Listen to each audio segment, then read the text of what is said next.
Katulad ba ni Andrea Brillantes, gusto mo rin maging leading lady, maging artista? Of course, pangarap ko yun, Tito Boy. You know, Paliwanag mo nga yan, ano yung pangarap na yun? gusto ko talaga maging sikat na artista. I wanna be a superstar.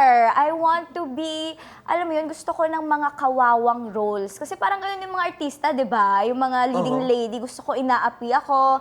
Yun talaga yung pangarap ko, Tito Boy. As in, dream ko talaga yun. As in, I would beg my mom talaga na, Ma, ilakad mo na kasi ako. Ilakad mo Okay. na ako. Pero it didn't work out eh. Okay. Pero specifically, gusto mo yung inaapi-api ka? Yeah, before. Tsaka, syempre, gusto ko din yung maganda ako. Pero pwede namang maganda na inaapi. Oo, At exactly. karamihan ng inaapi sa pelikula, di ba? Magaganda. Yes. Gusto mo subukan ngayon? Mag-audition tayong dalawa? Ay, hindi okay na ako, Tito Boy. Ano na ako ngayon? Kontrabida. Ah, Wow! kontrabida na. Yes. Ayaw mo sumubok. Dahil sa life experience ko, kontrabida na ako ngayon. Hindi ka na api-apihan. Ay, hindi. Ako na yung nang aapi. Charot. Oh, ikaw na. Ikaw na yun ang naaapi. Pero gawa tayo ng eksena. Gusto mo bida o kontrabida? Kontrabida. Ah, kontrabida. Subok tayo. Tiyang Susan, pasok. Andali, kontrabida. Kailangan tayong dalawa. Kasi tayong dalawa ang mga kawawang tiyahin. Oo, di ba? Kawawang tiyahin.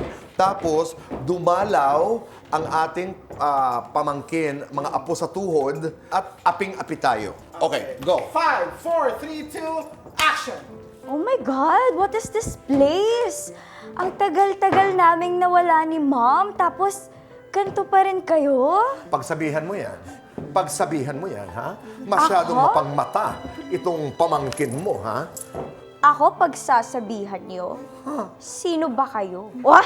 Hindi. Nag-break ng character. Hindi alam ang yaman natin. Hindi alam na pag mabait siya, siya ang ating pamamanahan. Sabihan mo yan, magsalita ka. Umalis na kayo.